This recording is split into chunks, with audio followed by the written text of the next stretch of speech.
7:01, I'll call a common council meeting to order. Could we have roll call, please? Dinker, Here. Gallup, Here. Gatsky, Jetson, Iverson, Here. Reamer, Here. Singer, Here. Sorensen, Here. Split, Here. and Grant. Here. Okay, we have actually 7 present.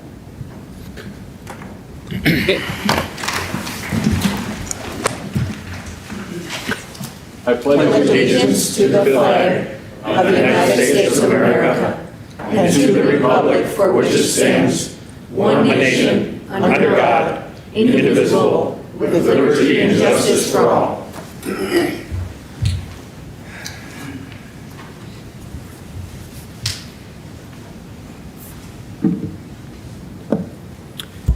Psalm 83, verse 1.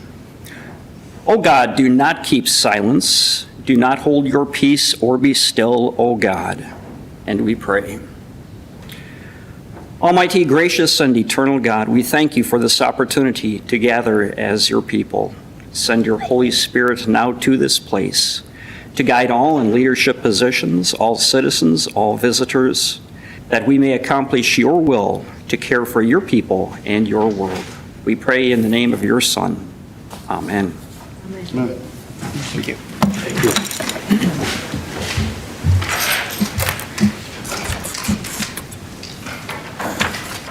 Is there a motion to approve tonight's agenda?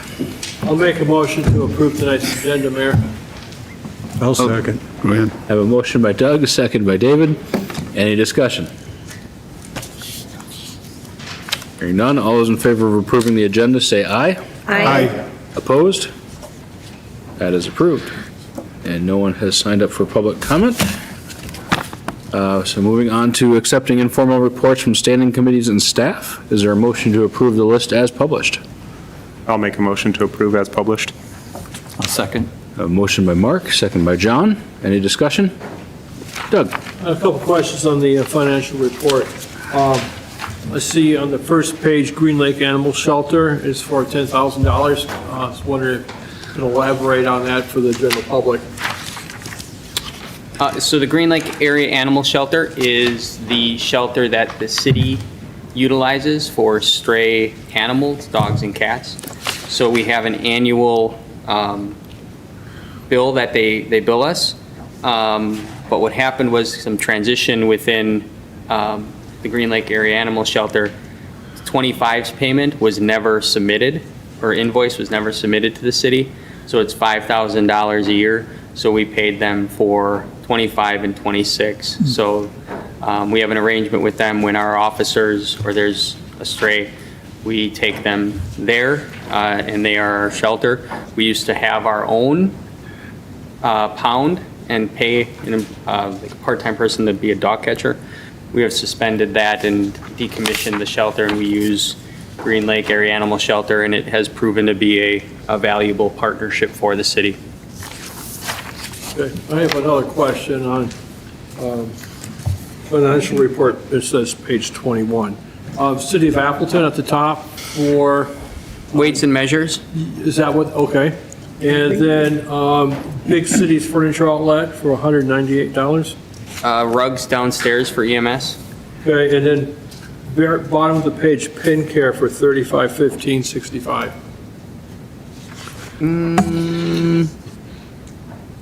That'll be an EMS charge as well. Can pull it up here quick.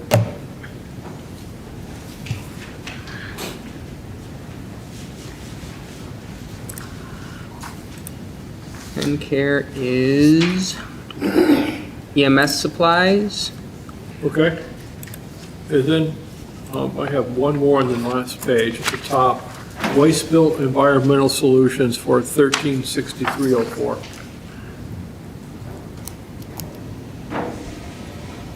So, sorry, this one was, the Pen Care was syringes and IV, so just medical equipment. Okay. And then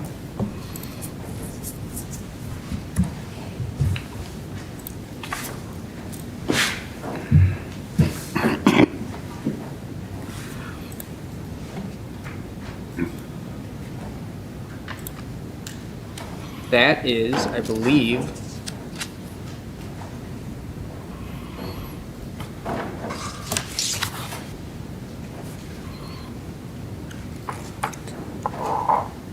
Alan, that is a cylinder slide. HD Significant repair to the waste truck. waste truck. Okay. Thank you. Any other questions or comments on the reports?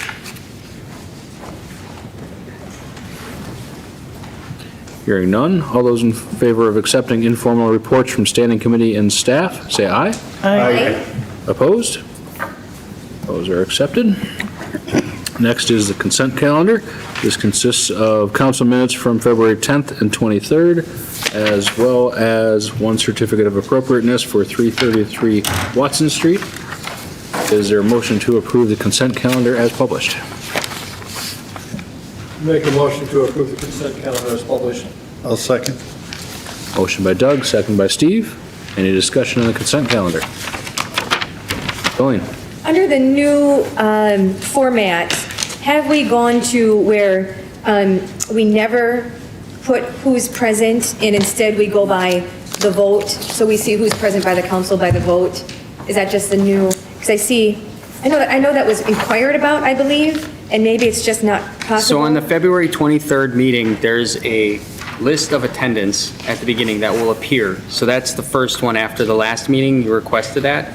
So that's at the beginning of the meeting. So if you look on the February 23rd, there's a. I was looking on the 10th. Yep, the 10th, we did not import that into So the it's meeting moving format. forward. Yes. Okay, thank you. You had made that request at the 23rd meeting. Yeah, got it. Super, thank you, Ben. Any further questions or discussions on the consent calendar?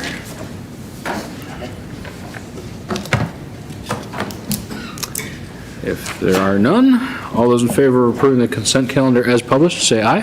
Aye. Opposed? That is approved. Thank you. All right, moving into our agenda items. First item is Ripon Parks and Recreation Department Annual Report Presentation. Ashton. That was fine. Hi, everyone. This is Christine. I know, Mark, you don't know Christine, but she's our Senior Activities Director. Just wanted to make sure. He's too young. We knew who we were. Okay. We'll have to move this microphone when you come up here, Christine. Okay, so 2025 was a year of steady growth for our Parks and Recreation Department. Across our programs and parks, we focused on creating opportunities for people of all ages to stay active, connect with one another, and enjoy the community. From kids and families to older adults, our goal is to enhance health, well-being, and quality of life through meaningful experiences. Through strong partnerships and thoughtful planning, we continue building spaces and programs that bring people together, and that focus on progress, partnership, and impact really defined the year.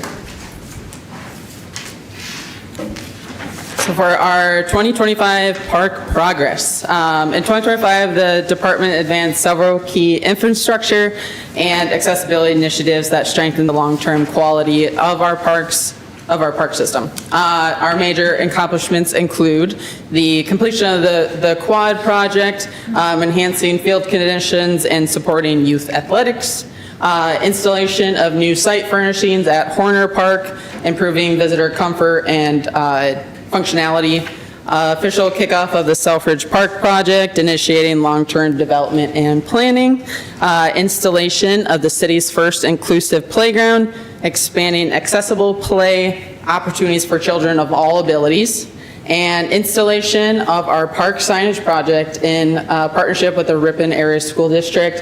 While something like the park sign project is like space-wise, it's not massive. It's such a, I don't know, I focus on this project specifically. It's such a cool project that we were able to complete with the school district to see Quinn's work out in the park and just everything that went into it, whether that be talking with Dan at Graphic Sign to figure out how to vectorize the file so the school could use it properly and so on and so forth. There was a lot of things that went into it.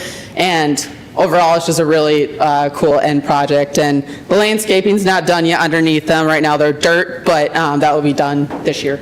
once the frost is gone, so. Sponsorships and collaboration, so I'll go back and forth between the two slides, but in 2025, the department strengthened community partnership and support with 33 sponsorships and donations and 50 total collaborations. These contributions helped enhance programs for all of our activities, our events. Without these, a lot of what we do can't happen. For example, the seniors lunch and learn program that's fully funded by an anonymous donor and the Webster Foundation grant. So, and so it gives seniors a free lunch as well as an educational session on whatever Christine brings to the table.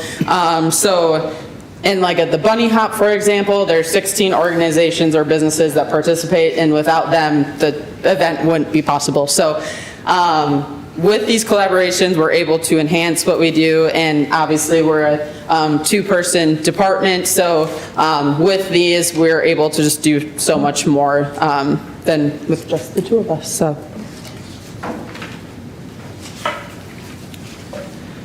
Park reservation data, reservation numbers were pretty consistent to years prior. There wasn't really any vast changes there. Obviously, it's important to note that this is just reservations. The shelters, ball diamonds, they get used outside of these obviously very regularly, but this is just reservation numbers. So 520 athletic field reservations and 62 park and facility reservations. You might see on there that Selfridge was not reservable in 2025. At that point, we didn't know when the Selfridge Park project was going to start, so I didn't want to reserve the shelter and then have it tore down. So we just didn't offer that. And then one of them, the Murray Lower Shelter, it says does not include softball usage. It gets used all the time with softball, baseball. They use the shelter for concessions and just for general usage for storage for their season. So it's used multiple months out of the year. It's just not, I can't really give a number to it, so.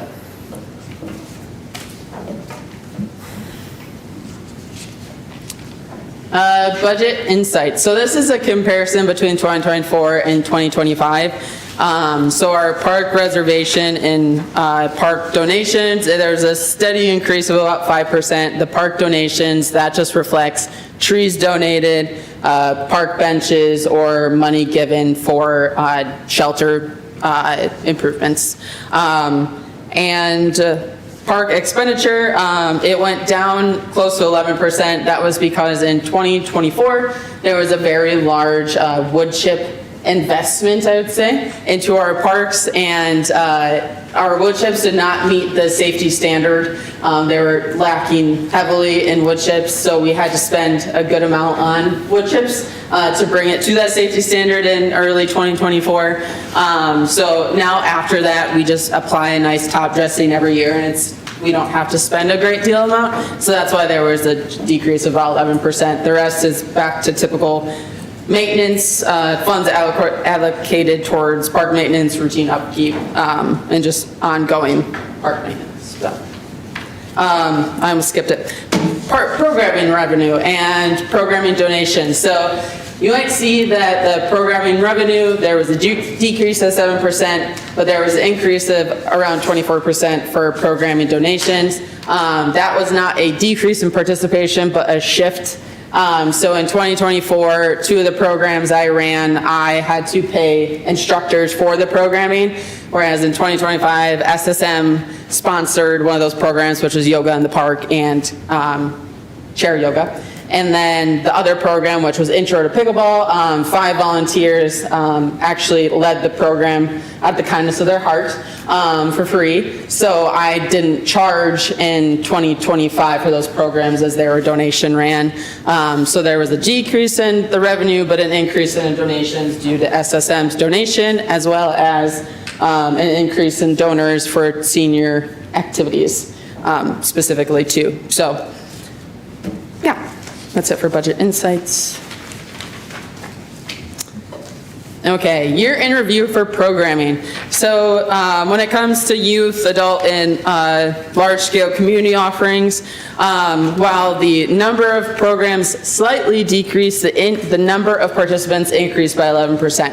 This is because I keep saying 2024, but in 2024, it was our first full year of programming for the department, and there was a lot of trial and error and trying new programs, and not all of those programs were successful. I didn't want to run a program that had 3 participants again in 2025, so I axed those programs and then introduced new programs that had way better participation. For example, Barnyard Buddies with Great and Small Farm. I did that with the library. We had 112 kids come through. So a lot bigger impact than a lot of smaller scale programming, but focusing on programs with stronger participation levels, essentially is what it was. And then for youth programming there, it's in very small font, but that does not include parent participation. I can easily track youth participation because of what we hand out to them. For like Touch a Truck, when the kids entered, they were handed a passport. So I was able to count how many passports we used, and for the bunny hop, something gets handed to the kids. So I'm very easily able to track how many kids come through, but I'm not tracking parent interaction or parent involvement. So the numbers are higher there, but that's just specifically youth numbers, because they're more geared toward youth. But yeah, that's it for my end of things. And then Christine. Yeah, you get much slower. Hi, I'm Christine. So at the senior center, we had because of the donations that we've had, we've been able to increase some of our programming. So our number of activities that we did increased by 18%, which obviously the more activities, we have more people coming in. We had an additional 330 people added to coming into our programs and stuff like that, which is a 49% increase. We basically have about 900, almost 1,000 seniors that are utilizing our programs. Anything from the water aerobics at the college to, we actually, thanks to Ashton, figured out that we can fit 85 people for our holiday parties. We had 85 people at our holiday party. We do all kinds of things, like today we had a lunch in history, so it's about local history and that kind of thing. And the other thing that's a big increase has been our participation with volunteers. So today we put on an activity and we had about 8 people volunteering, helping set up, helping serve the food, helping check people in, helping clean up, and that kind of thing. So we've had also an increase in volunteers. So it's basically increase of donations and increase of volunteer participation has allowed us to increase all the programs that we do. So. And I will explain a bit on there. That's too far away from my eyes, but it says check-ins at the Senior Activity Center, which is a number greater than 13,000. I know, I just can't see it. But that means that, so when someone comes into the Senior Activity Center, there's an iPad at the door. They type in their last name, press go, and then they're signed in. So 13,000 some odd people. 451. Thank you. 451. I have new glasses. You actually wear your glasses, that's good. Yeah, they came into the Senior Activity Center. So that's that many people coming in and out throughout the year. So it's pretty cool to see the grand scheme number. And that's just seniors specifically. That's not anyone outside of that. So, and then when it says 500 rec desk accounts created, that rec desk is our registration platform and where people reserve our shelters. So 500 new accounts were created to either for programming primarily or shelter reservations. So, and obviously over 2,600 participants in programs in 2025. So.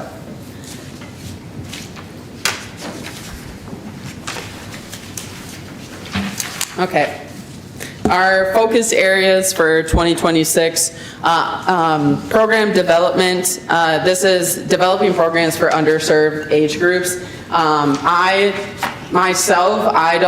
age group I don't hit a lot is teens. I feel like they're harder to reach. So that's something I would like to develop more on. And as on Christine's end of things, the seniors, that's 55 plus, that 55-ish age group. I don't consider them seniors, but but we don't get as many numbers in that area. So trying to provide some programs that are more geared towards that demographic to increase those numbers there. The next one is attention to detail in the parks. So recognizing that details matter, focusing on smaller improvement projects and deferred maintenance efforts that strengthen the overall park experience. So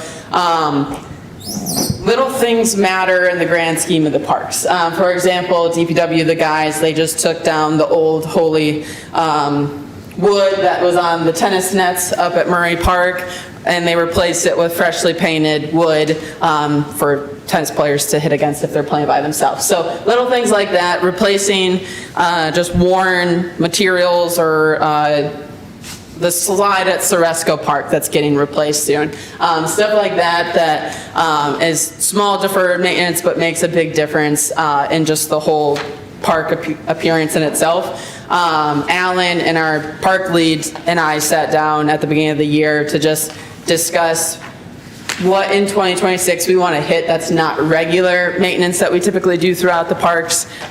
So just whether that be a random chunk of concrete that used to be a sand pit, so removing that concrete border as it's just grass there now. Things like that that we don't typically hit on outside of mowing, weed whacking, that fun stuff.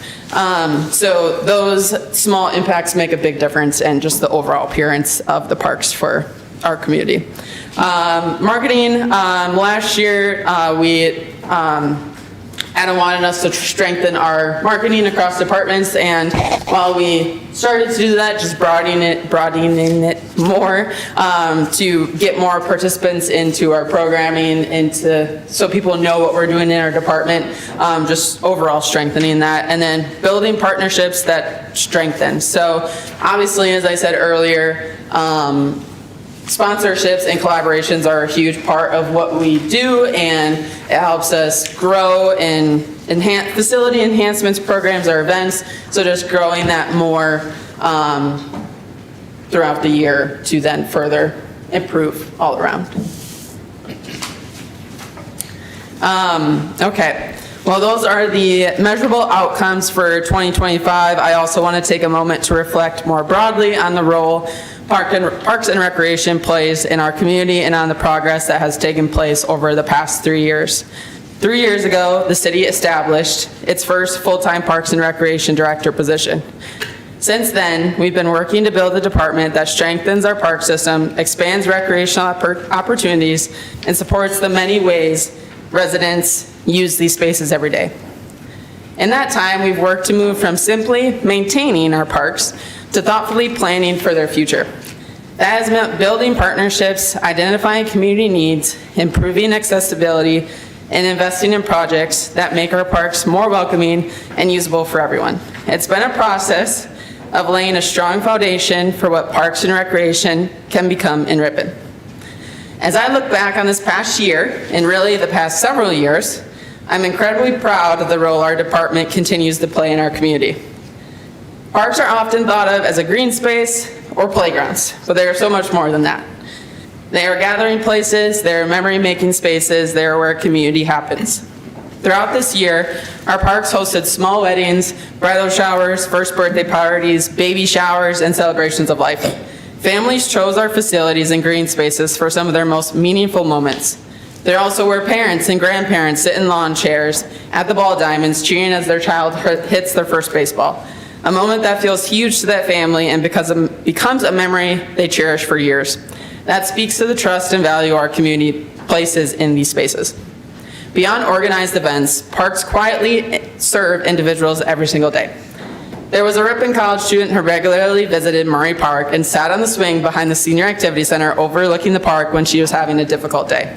That swing became a place of calm and perspective for her. That's something you won't see in an annual report, but it's one of the many small ways our parks serve the community. Our trails take on new meanings for residents beginning health journeys. For some, that first mile represents determination, healing, or a fresh start. Safe, accessible outdoor spaces provide opportunities for physical health, but also for mental clarity and emotional well-being. In 2025, we continued investing in improvements that strengthen that impact. Accessibility enhancements, trail development, shelter upgrades, and park enhancements are not just cosmetic improvements. They're about ensuring that our spaces are welcoming, safe, and usable for residents of all ages and abilities now and into the future. Parks and Recreation contributes to youth development, senior engagement, family connection, and community pride. It supports wellness, it encourages togetherness, it offers both energy and stillness depending on what you need that day. Recreation brings life to a community. It creates joy, excitement, shared experiences, but it also provides comfort, healing, and belonging. As we look ahead, our goal remains simple, to continue building a Parks and Recreation department that reflects who we are as a community, inclusive, active, connected, and forward-thinking.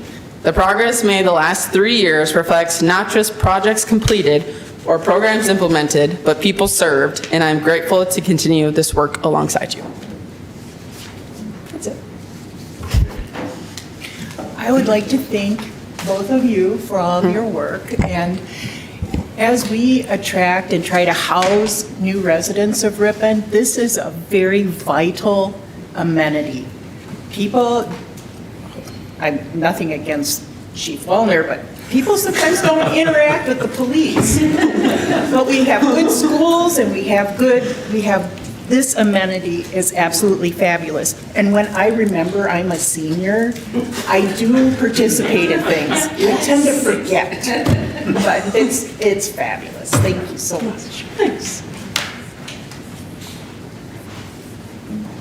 Julie? I'll just add, Christine Ashton, thank you for leading, as you mentioned, all ages and stages, for leading such great programs. I also thank you for putting together such a sound report to help it come to life, everything that you've done, because I try to follow on social media, and obviously it's a privilege to serve on the Parks and Rec Committee, but to see all that you've done and all the ideas I know that you have planned for this next year, keep up the great work.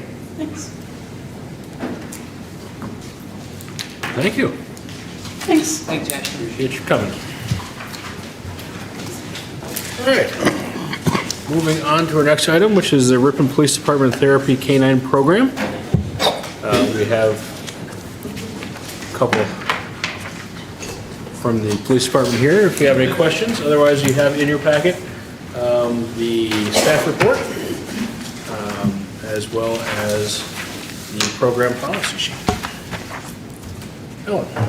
I would like to move that we authorize the Ripon Police Department Therapy Dog Program and to accept a $10,000 donation from the First We Live Foundation. Second. We have a motion by Ellen and a second by John. Any discussion or questions?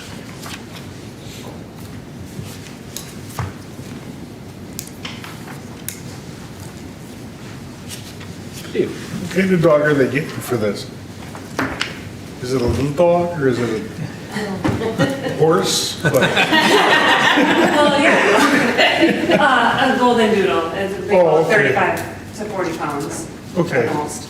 Well, I was just looking at kids and thinking, it's not a lap dog. No, Yes. correct.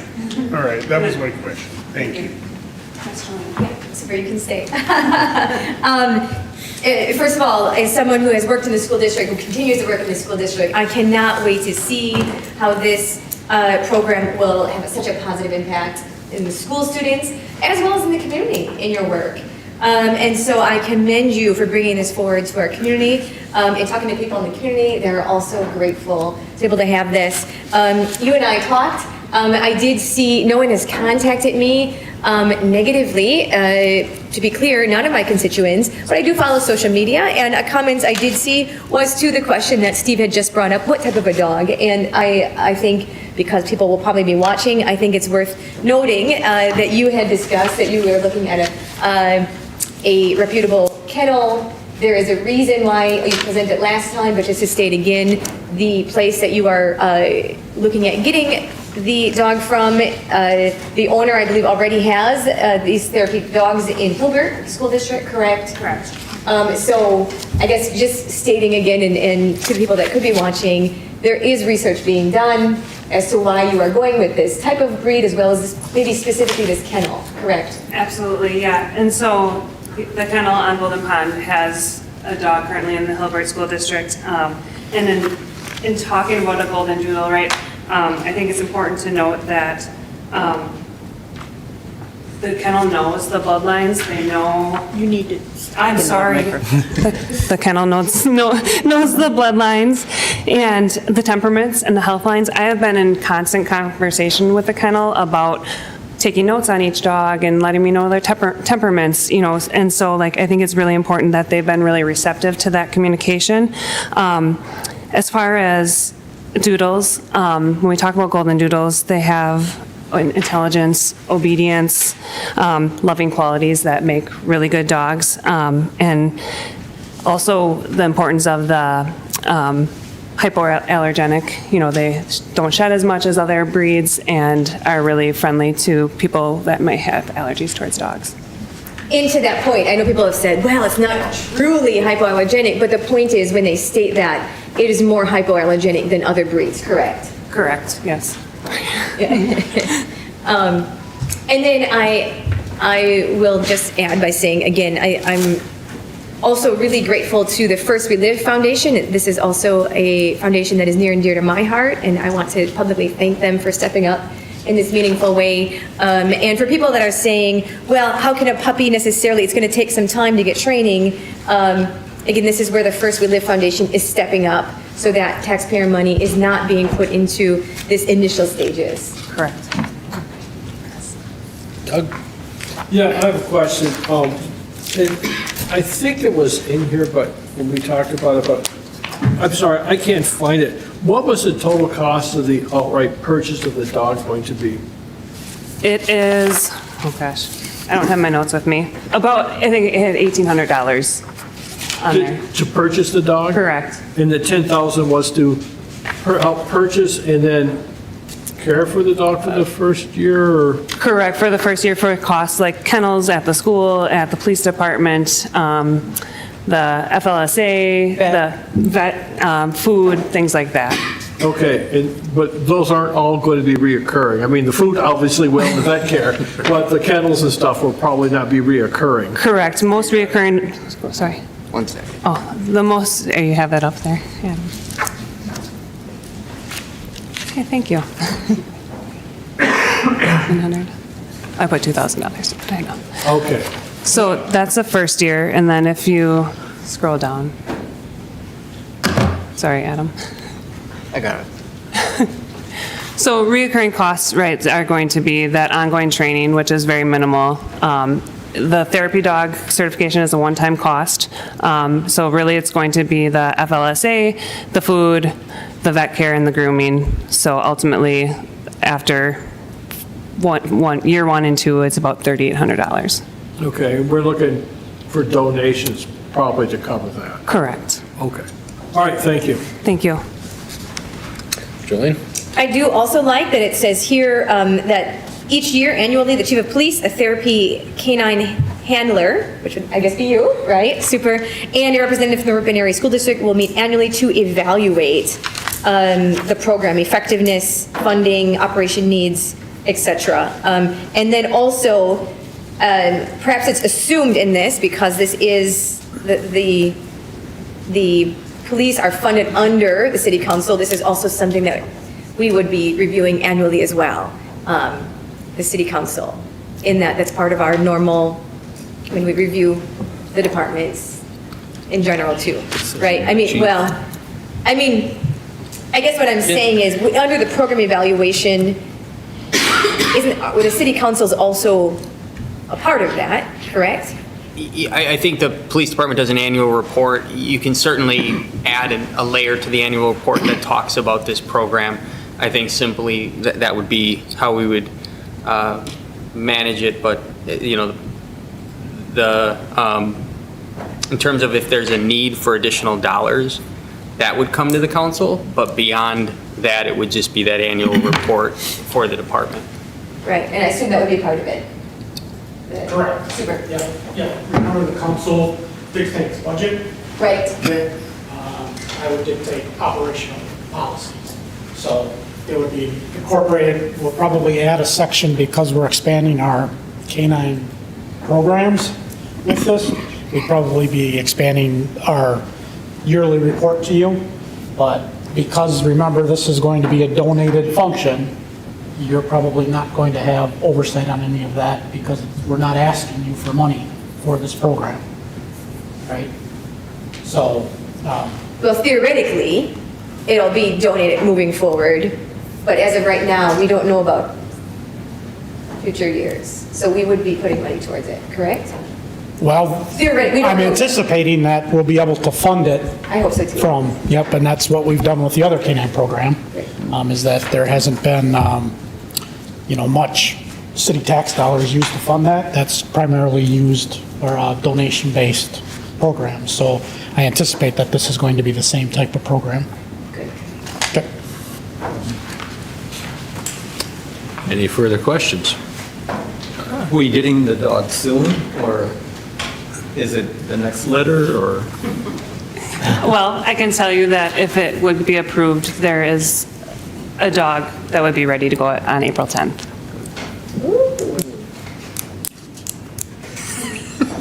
You know me, and I love dogs. So.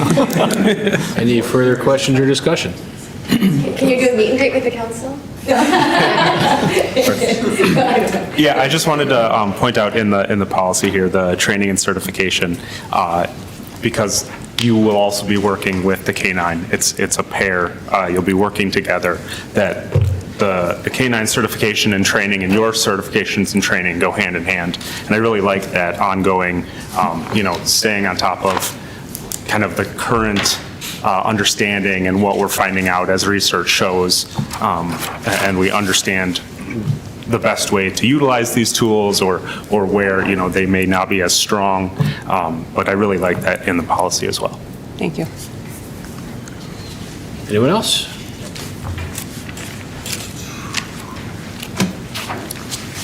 There is no more discussion. All those in favor of approving the motion to establish the Ripon Police Department Therapy Dog Program and accept a $10,000 donation from First We Live Foundation to support initial program startup, say aye. Aye. Opposed? That is approved. Thank you. All right, next item is the 2026 sidewalk repair proposal. Ellen.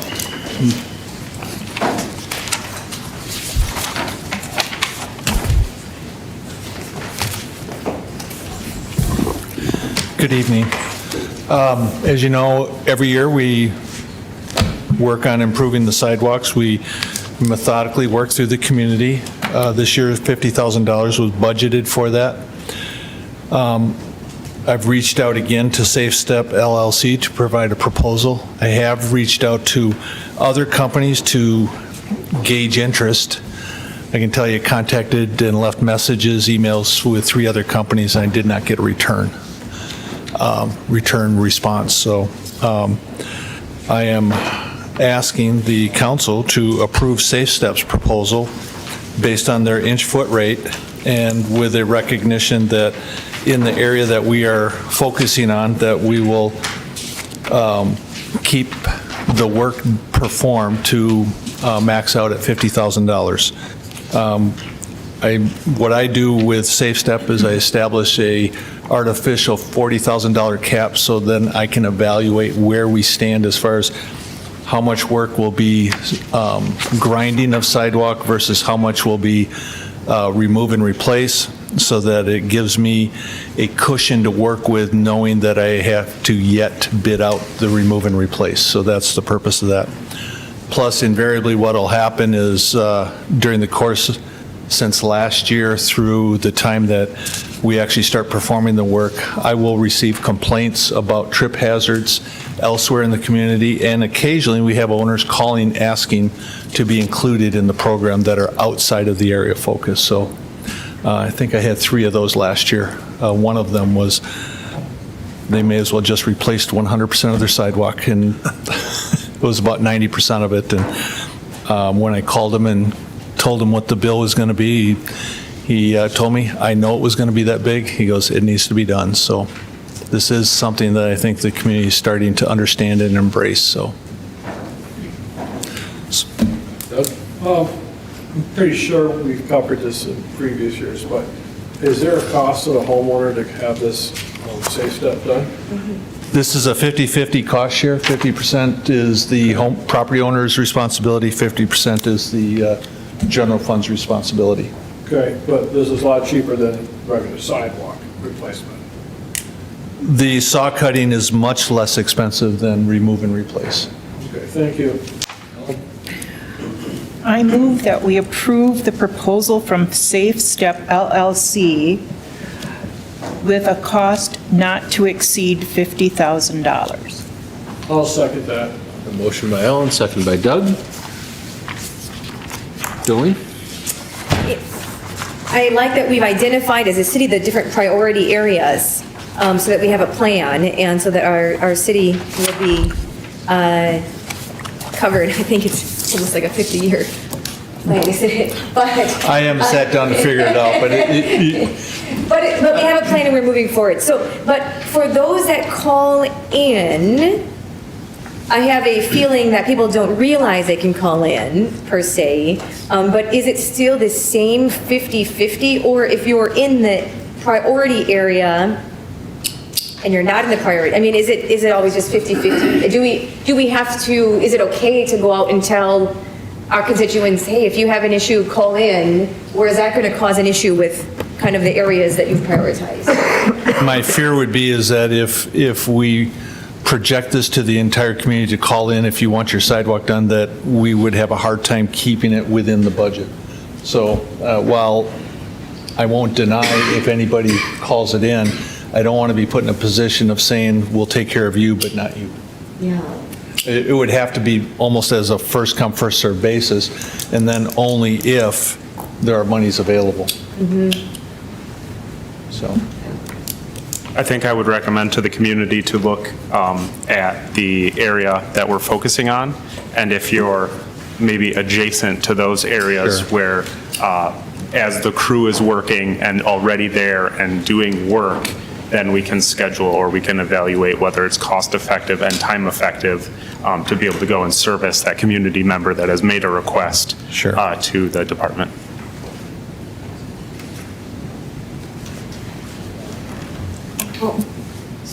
Dave, then Jolene. So we're going to spend $40,000 with this company, which I believe is what we did last year, right?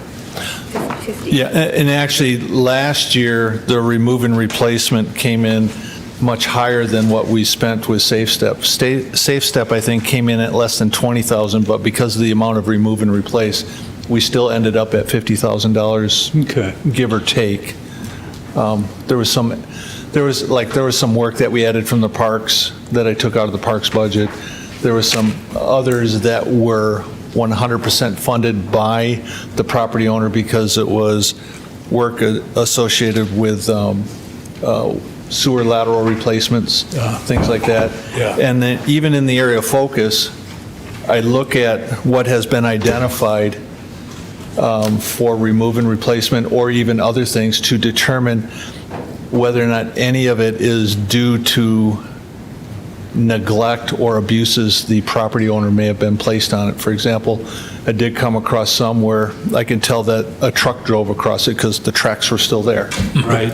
Yeah. Or there was one where I could tell that they had removed a large tree because the turf had not fully restored, and the points where the outriggers of the truck were placed on the concrete sidewalk were self-evident. So. You're happy with the work, though, that they Yes, did? yeah. We're definitely getting our money's worth using this company. I like the program that they do. They do the survey as part of this. It saves me a lot of time. This is probably, from a labor standpoint for me, probably 2 weeks worth of work to go out there, do the measuring, and then only to ask them come in and give me a bid for everything I've identified. This way, they're doing the survey and developing a cost for what they're going to do right away. Okay, all right, thanks. There is someone from the community who wants to note how will they be communicated to when their sidewalk, I mean, it's right now in in our meeting, where the priority area is. But if there's someone that wants to do their own sidewalk, how are they informed that this is now happening? And two, I guess it should be noted that if it's not up to our, how it should be, then they're still going to get charged for. Is the question, how do we communicate that they've been identified as having sidewalk that needs attention? Yeah, for an individual that maybe wants to fix it on their own. So in the letter that we send out, we tell them the survey's been done, what's been identified, what the cost is to them, and then we let them know that if they would prefer to self-perform or make alternate arrangements, they need to let us know, and we establish a deadline with the caveat that we will work with the deadline if cause is demonstrated. Right.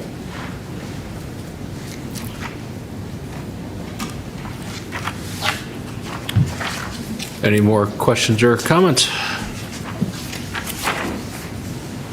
Alan? Thank you. So, all those in favor of accepting Safe Step Repairs proposal in the amount not to exceed $50,000, say aye. Aye. Opposed? That is approved. Our next item is sanitary sewer repair proposal. This is for sewer repair on Mapes Drive and Pacific Street. Good evening, everybody. For the last 2 years, we've done some annual televising inspections of the sanitary sewer.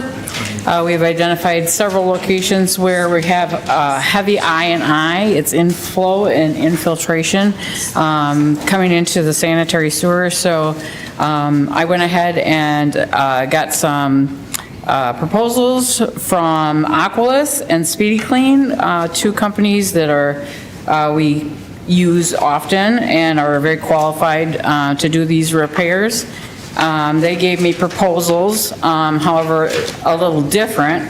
Speedy Clean gave me several proposals. Originally, I inquired about 6 repairs on Pacific Street and 4 repairs on Mapes Drive, and asking for a CIPP, which is a lining that they put into the sewer to repair broken sewer.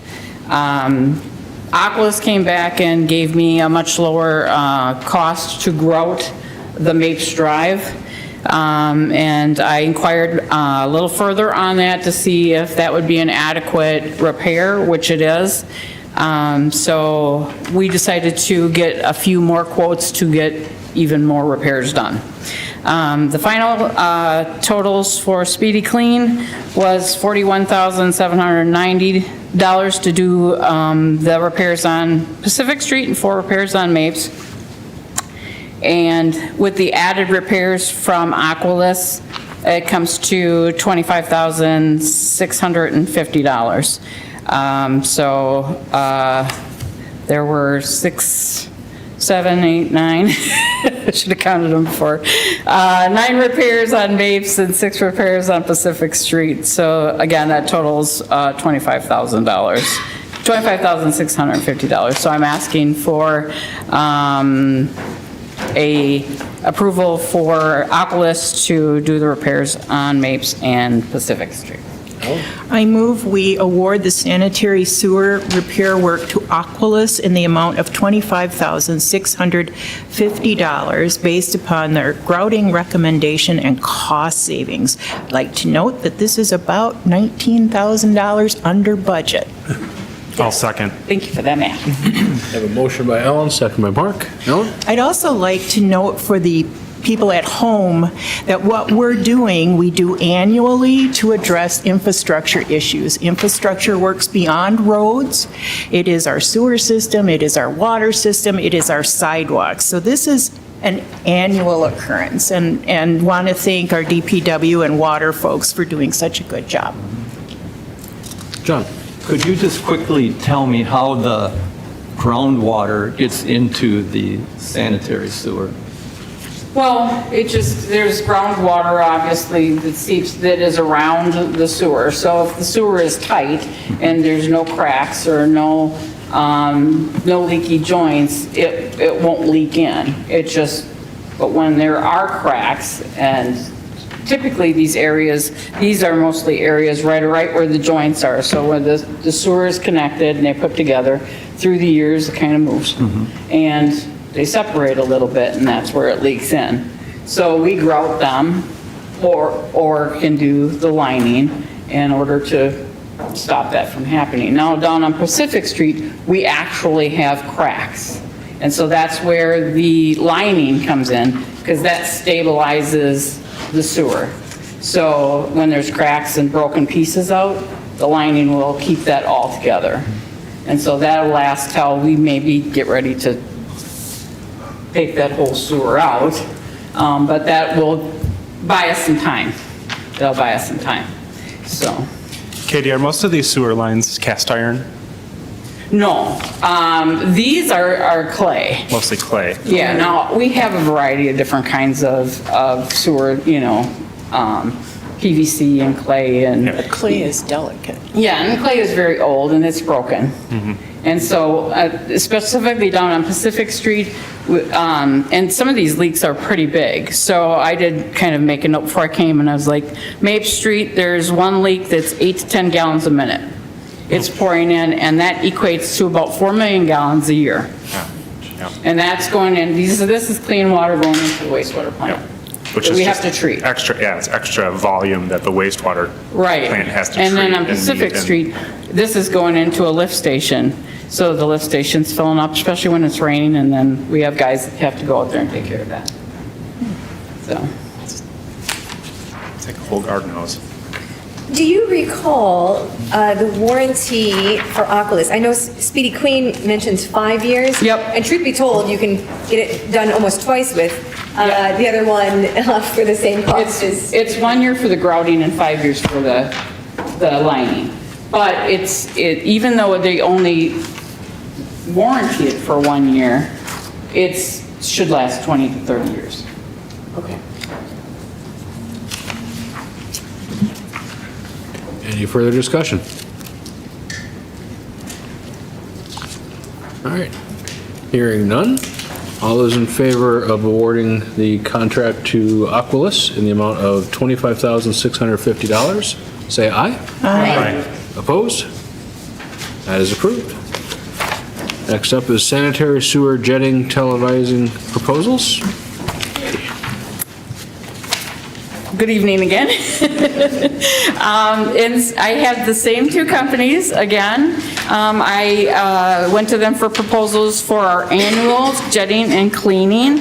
Every year we do a quarter of the city every year, roughly a quarter of the city every year. This year it equates to 56,000 linear feet. These companies will come in and they'll clean first. They'll go in and they'll clean all the sewers in that area, which I sent along maps for which they will be doing the area in the Matoman area this year.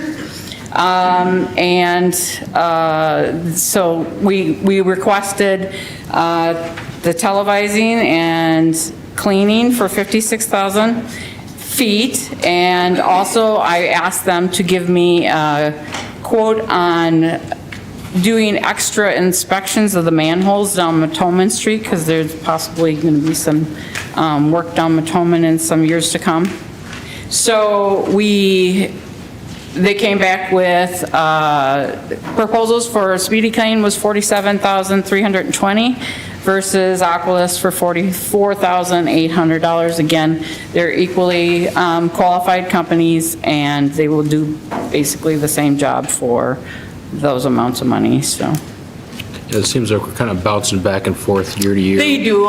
They sharpen their pencils each year. Dave. I'll make a motion to approve Oculus for $44,800. I'll second that. Motion by David, I got Steve on the second. All right. Any discussion?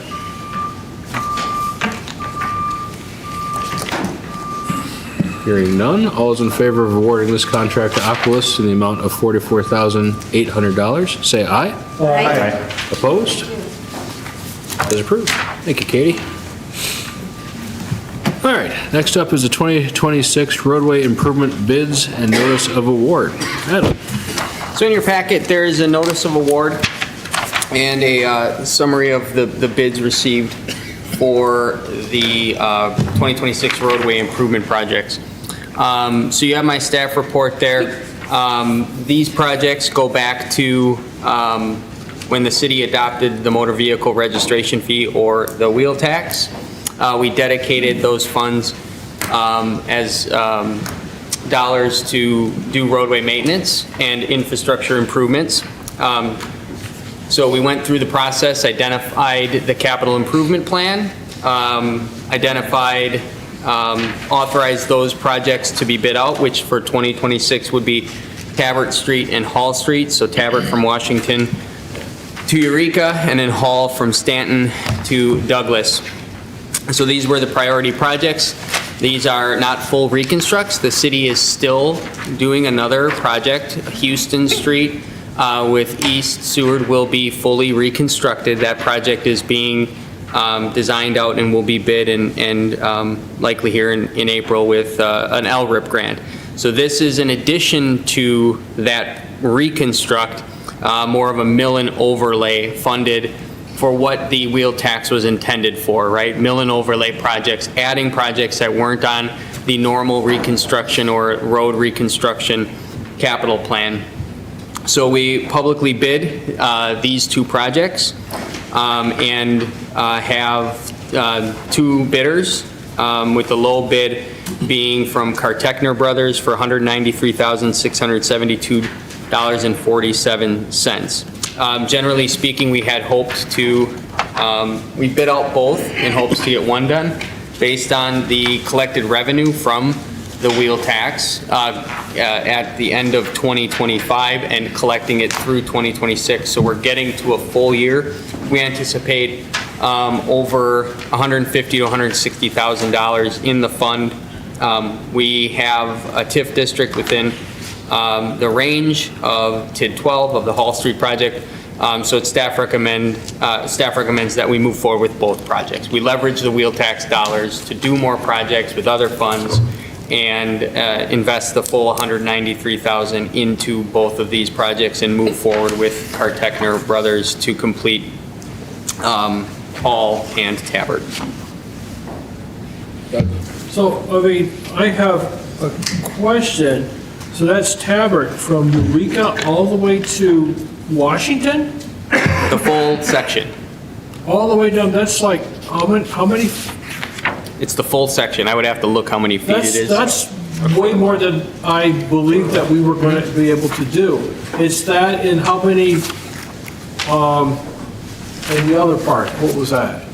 Yeah, Hall and, we were hoping to get one done. Based on our projections with what we could afford to do, this is more than what we had anticipated. We had hoped to do about 2 or 3 blocks. We are doing about double or triple that. I have to look at what it is, but generally, we had budgeted, both of these projects were looked at to maybe cost about 250 together, Yeah. 50,000, so it came in very competitive. Okay, so, and then we're going to use some TID money for one of them. Correct. Okay. To offset. Well, this is a lot more than what I think I anticipated. I think, can't speak maybe for the rest of the council, but that's a lot more road work with that money. That's a pretty big deal, so appreciate your work on that. Were there other bidders, or were these the only? Northeast and Kartekner. Those were the only? Those are the two bids. The two bid, okay. Yeah, and curious. Yeah, and we had other people interested, but generally speaking, because of this being a mill and overlay and not a full reconstruct, this makes sense. Kartekner and Northeast, this is what they do. These are not, this is mill and overlay, not reconstruct in terms of everything. So there'll be the pavement removed, 4 inches of new asphalt put down.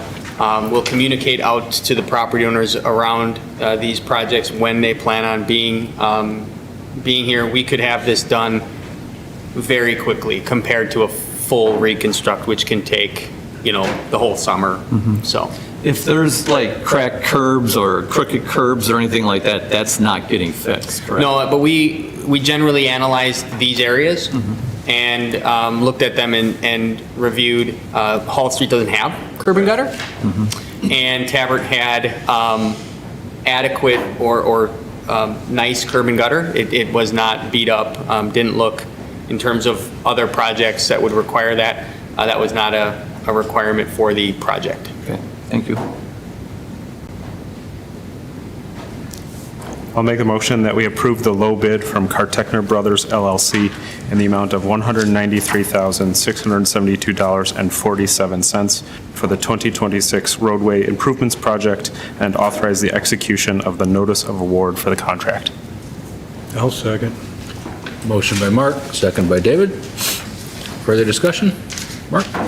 Just a note, we've kind of talked about this pretty much in depth, but this is, within a year of starting the vehicle registration fee, we are going to at least start the projects, and probably within 18 months, we'll have the projects done. I would kind of assume or guess, hope done the speed we can do this. So just to put a really fine point on that, we initiated something and are now completing projects within 18 months at a municipal scale, which to me is, pretty good, very good, and shows how hard our city administration is working, Department of Public Works, and their feedback and working through this. And then, of course, having relatively local contractors that are willing to bid and work with us as a city is helpful, of course, because without having contractors, we wouldn't be able to get the work done either. So.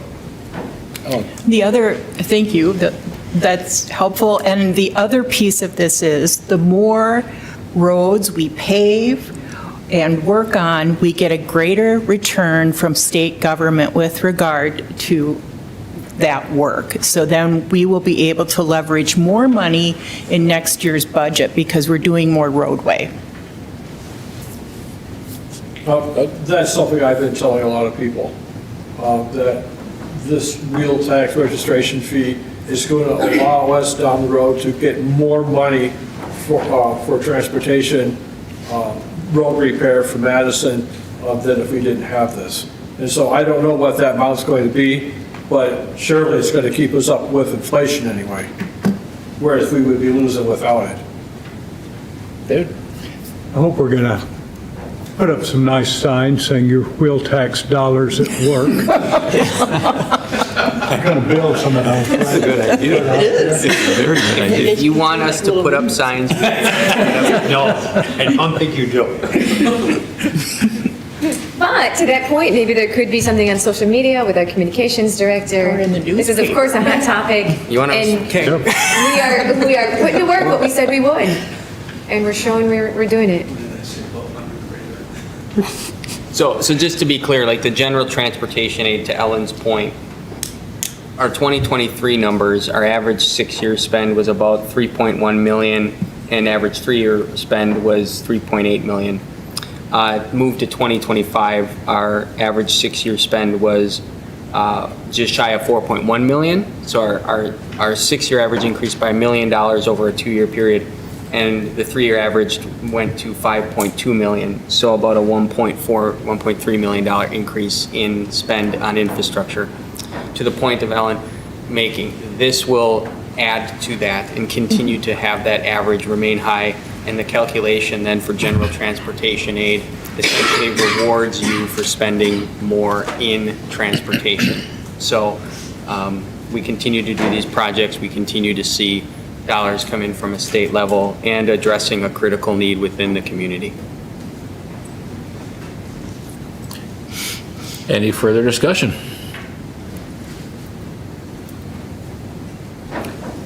Hearing none. All those in favor of accepting the bid from Cartechner Brothers LLC in the amount of $193,672.47 for the 2026 roadway improvement project and authorizing the execution of the notice of award for the contract, say aye.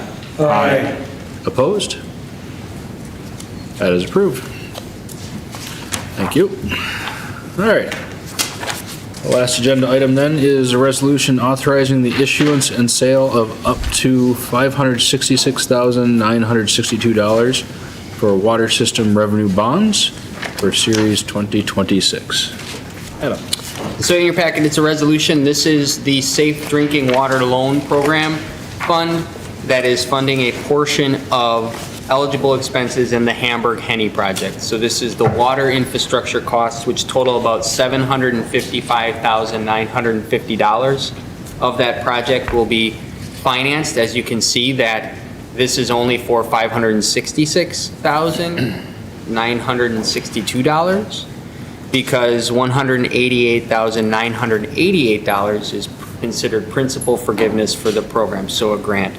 So overall, that project, which is about a $1.7 million project, all in $1 million will be covered by CDBG, $188,000 by principal forgiveness, and then the remaining $566,000 will be a low-interest loan at 1.485% through the Safe Drinking Water Loan Program. So that's a very generous and stacking finances and programs to get that project done with grants and low interest for our residents there. So we recommend approving this. We'll close out this bond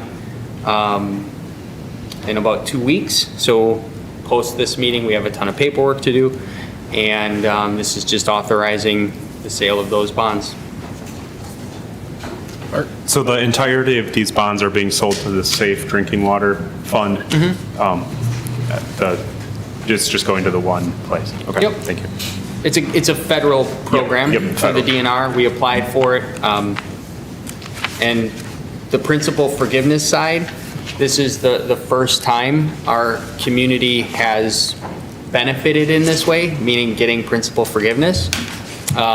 Because the state made it a priority to put extra dollars in. So we appreciate that, and generally speaking, we would not get principal forgiveness because our projects don't rate high enough. A lot of times because of income limits, that's a lot of what they base it off of. So it got down the list to us to get 20% principal forgiveness. So as long as the state continues to fund that project in that way, we'll continue to apply because it is at an interest rate and a principal forgiveness amount as good of a financing mechanism that we can find. I move to approve the resolution authorizing the issuance and sale of up to $566,962 for the water system revenue bonds, Series 2026, and providing for other details and covenants with respect thereto, this is really a lot, and approval of related financial assistance agreement. And again, this is infrastructure. I'll second it. Motion by Ellen, second by Jolene.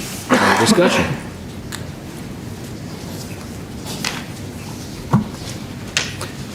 Hearing none, we'll take a roll call vote on the resolution authorizing the issuance and sale of up to $566,962 for water system revenue bonds, Series 2026, and providing other details and covenants with respect thereto and approval of related financial assistance agreement.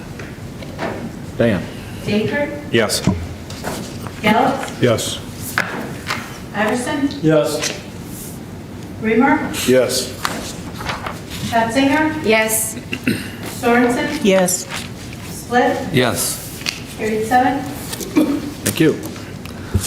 All right, on to project updates and staff reports. We got a lot of people in the audience here. We'll just go around the horn here, starting with Public Works.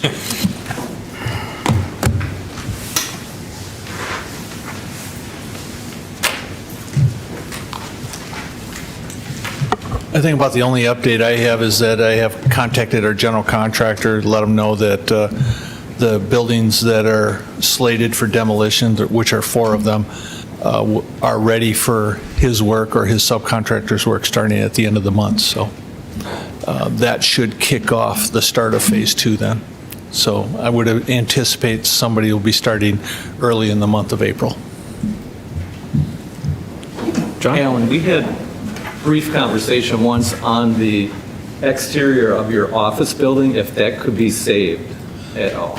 That has been expressed that we want to make an effort to save not only that, but then also the lettering on the garage. Good. Thank you. That's great. Perhaps this was a combination of different departments, but there was some work being done outside of Domino's on the roadway there by the stop and go lights. Yes. Any update to share with the public on what happened there? And thank you for the work. So that was 2 Sundays ago. Was informed that we had a water main break. And because of the high traffic volume, our water operator contacted me, made me aware of it. And once I understood the enormity of it, I then consulted with Chief Wallner and with Adam about options for closing or redirecting traffic. And so we put into place I contacted a company called Storm Equipment out of Oshkosh. They put in the traffic control measures, and then we put the put the controlled intersection into a 4-way stop condition for the week.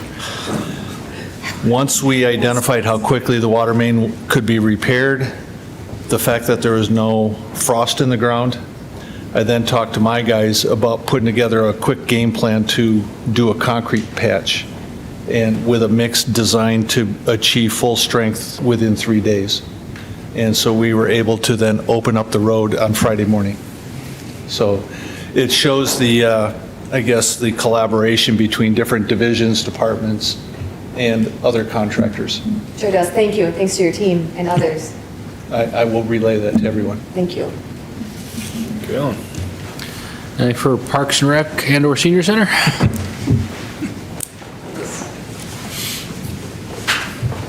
I guess the only update I have that I didn't have on there is that our tree order, I guess, was finalized.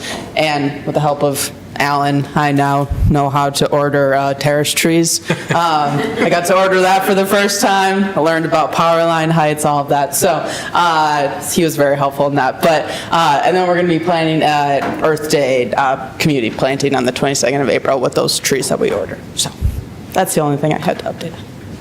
Thank you. Water? A couple updates. I don't know if most of you know about our wet testing for the wastewater plant. We were not passing for a while.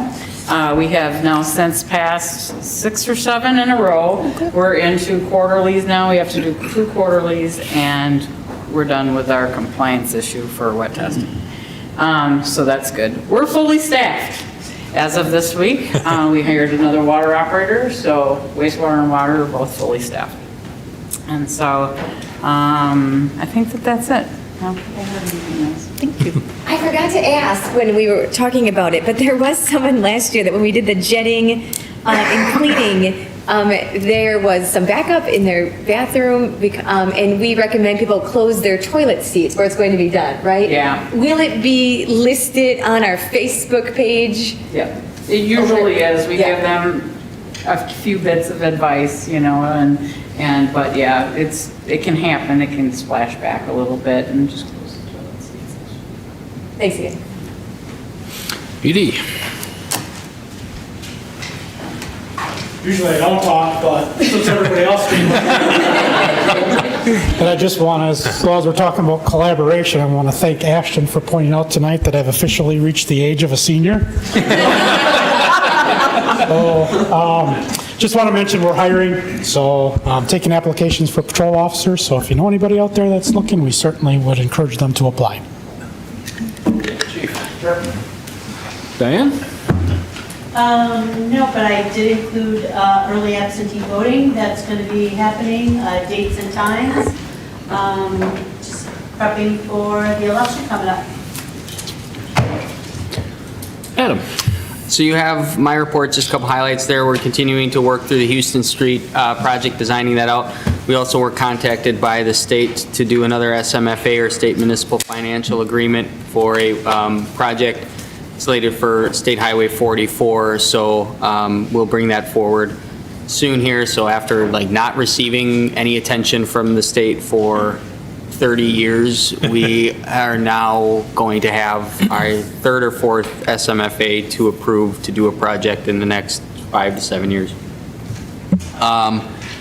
Zoning code update, if anybody has any questions there, we're working through that with Veerbecker. It'll go back to the Plan Commission at the April meeting, and then kind of, I think, from there, depending on how it goes, kind of move forward in its final draft to the council and set that project, complete that project.